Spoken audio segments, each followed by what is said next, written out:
অনুরুদ্ধর মা এমন কি প্ল্যান করলো যা অনুরুদ্ধকে বলা যাবে না, এমনকি তার বাবাকেও না। তো বন্ধুরা, ওমর দরদিয়া সিরিয়ালের আগামী আপডেট পেতে ভিডিওটিতে একটি লাইক দিয়ে চ্যানেলটি সাবস্ক্রাইব করে রাখবে। তো বন্ধুরা, আমরা গল্পের শুরুতে দেখতে পারবো যে বাণী সবার সামনে অনুরুদ্ধর মাকে বলে, অন্তরা চ্যাটার্জির বোন আর তাপস মেসমশাই অন্তরার বাবা। এই কথা শুনে অনুরুদ্ধর মা চিৎকার করে ওঠে এবং ফুলদানি ভেঙে দিয়ে বলে, না, এ কিছুতেই হতে পারে না।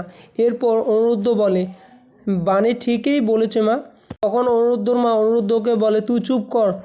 এরপর পাশে দাঁড়িয়ে আর্যর দিদিভাই বলে ওঠে, এই মেয়ে আমাদের সব কিছু শেষ করে দেবে, সব কিছু নষ্ট করে দেবে। তখন অনুরুদ্ধ মা বাণীর হাতে হাত দিয়ে বলে, আজ থেকে এই বিয়ে আর আমি টিকতে দেব না।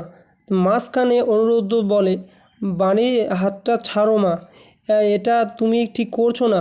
এরপর অনুরুদ্ধর মা বলে, আজ থেকে হয় বাণী তোর জীবনে থাকবে, নয় তোর মা।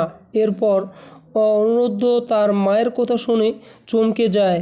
এদিকে মনে মনে বলতে লাগে, এখন আমি কি করব, কোন দিকে যাব। এদিকে বাণীও ভাবতে থাকে যে মিস্টার চ্যাটার্জি কি আমাকে এবার ছেড়ে দেবে, আমাকে ছেড়ে চলে যাবে কোথাও, আমার মাম্মামের কি হবে। হ্যাঁ, হে ভগবান, আমাকে রক্ষা করো, এই বিপদ থেকে রক্ষা করো।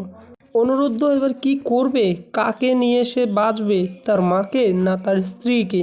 তো বন্ধুরা, তোমরা প্লিজ কমেন্টে জানাবে। আর নতুন নতুন এপিসোড দেখার জন্য চ্যানেলটি সাবস্ক্রাইব করে রাখবে, তাহলে আপনারা নতুন এপিসোডের আপডেটগুলো পেয়ে যাবেন খুব তাড়াতাড়ি। আর যারা যারা কমেন্ট করো তারা খুব ভালো। তো এখানেই বিদায় নিচ্ছি বন্ধুরা, ধন্যবাদ।